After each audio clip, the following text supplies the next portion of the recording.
Hey guys, Peter here to tell you about the latest from Kvaen, The Great Below, out March 25th on Black Lion Records. The album has 8 tracks, 39 minutes in length, and this is the band's second full-length studio album. They are a Swedish Black Death metal band. As far as the design goes, this record offers patterns. Patterns that are really easy to understand, really easy to digest, really easy to connect with. I'm normally not a fan of albums that have this design, that have this sense of pattern to it, because it makes the album feel repetitive. You know exactly what's coming around the corner. There's no surprises to be had. But that's not the case with this album. This album actually benefits from this design. It benefits from these patterns. The reason is simple. The album is very relentless. It has a lot of movement. It comes at the listener and never really stops, or at least gives you this sensation that it never really stops. And when you look at 8 songs, 39 minutes, you just feel like you're putting through the grinder with it. So creating a pattern and allowing that pattern to emerge, it allows songs that have more melancholy to really break that routine, to really break that momentum ever so slightly. It's just enough for you to take a pause, for you to catch your breath, really appreciate the songs that came before, appreciate the track that you're on, and then get ready for the onslaught that's just around the corner. Once you understand that that's exactly the dynamic, that's exactly the design that the album has, you're able to process the album overall a lot better. You're able to digest the album a lot better, and that adds to the overall playability. It adds to the overall engagement that the listener will have with the soundscape and with the overall experience of the record itself. And when it comes to soundscape, this is a very dark sounding album. It has dark atmosphere, it has dark melody to it.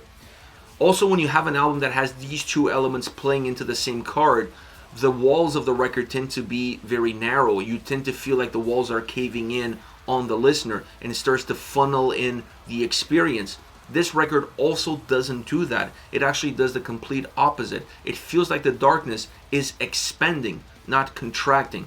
The album has a very large soundscape, has a very large footprint. It allows itself at times to feel cinematic, and that cinematic approach comes from the melody, from that dark melody that the record has, but also from the lyrical content. The two work well with one another in order to create that experience. So all around, the darkness of this album doesn't hurt the record. It actually benefits the experience because it expands the album. It allows the soundscape to be rich, to still have some grit, to be driven, to have great momentum, add some melancholy into it. And this is an album that has peaks and valleys, ebbs and flows, and the soundscape to really provide you with the overall experience that you're going through something larger than life. That's how this album comes across at every single turn. Now, two of the elements that add to that experience, that add to that sound, is definitely the drums and the guitars for two very different reasons. When you look at the drums on this album, they're very consistent in terms of creating heaviness, in terms of adding power to the experience, but not overpowering the experience. There's never one moment within this record where you feel like the drums are overshadowing everything else around it, either be the guitars, bass, or vocals. The drums are there to create momentum. They're there to build the foundation. And one of the big reasons why this album has that large footprint is because the drum sound has quality, has warmth, has power, but once again, not overpowering. Now, on the guitar side, there is a lot of guest guitarists providing solos on this record. One of them is actually Jeff Loomis. So you know you're going to get quality as far as solos are concerned, but you're actually going to get quality all around as far as the guitars goes. This is a very guitar-driven album. It's an album that really depends a lot on the guitar melodies, on the guitar heaviness, on the guitar drive to create the momentum, to create the speed, and with that speed, the darkness that comes from the melody that's attached to it. Now, the guitar solos, obviously, when you have guest guitarists coming in, you're going to have guitar solos that are phenomenal, that have a lot of power, that have a lot of drive. The interesting thing about them is that I didn't feel like any of the solos on this record was just thrown in there. All of them matched the momentum of the song. All of them added value to the songs that they were in, making the tracks feel complete, giving them more energy, giving them more darkness, giving them exactly what they needed at the right time in the right moment.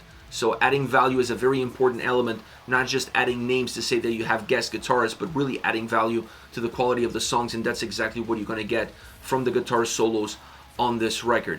Now, there's also some guest vocalists on this record, which adds dynamic to the songs. It makes the songs come alive.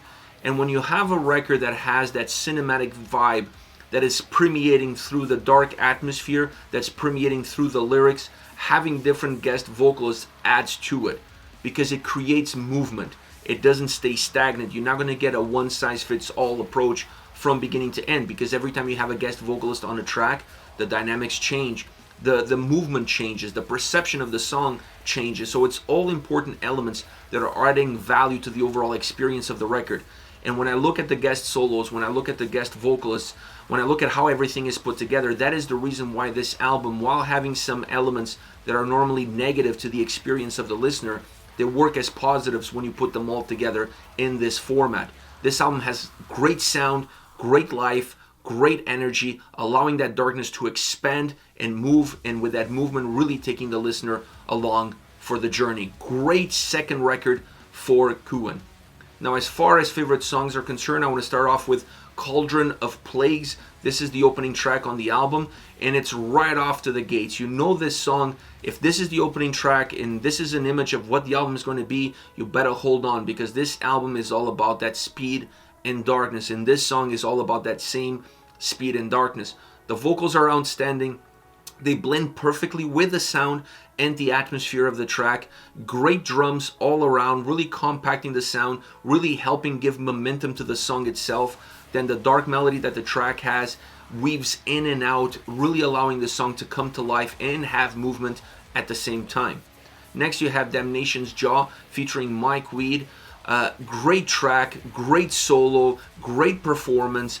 It has a demolishing sound all around. The guitars just feel like they are alive and well throughout the entire experience. Not just the solo. The solo is just something out of this world. The solo is phenomenal. But outside of the solo, the guitars have so much energy throughout this entire track.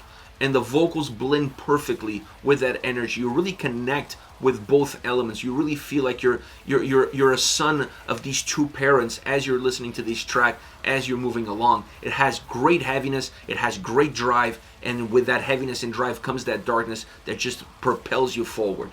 Last but not least, The Fire Within Him Burns. This song features Matthias Lilmans of Fintroll on vocals. It's a great track with a very different intro and outro. It's the perfect song to close off the album. It starts off with a piano, it finishes with a piano. That piano finish is very somber, and it really gives you a sense of finale. This is definitely the peak. You reach the final chapter on this book, and this song has all the elements to really create the sensation of a final chapter with that piano intro and that piano outro going full circle. Now, in between that, you have a great melody, very driven song, tons of life in it, musically and vocally.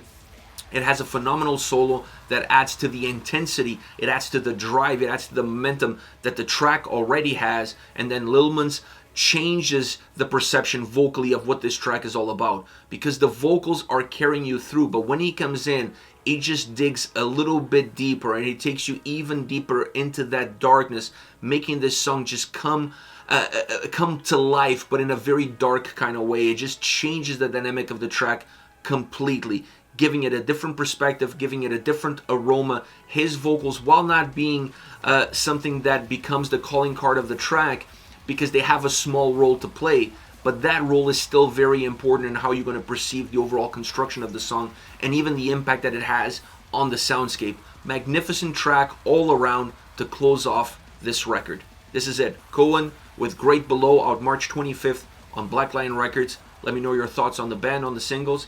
Use the comment section below. I'll be reading those and getting back to you. Take care, guys.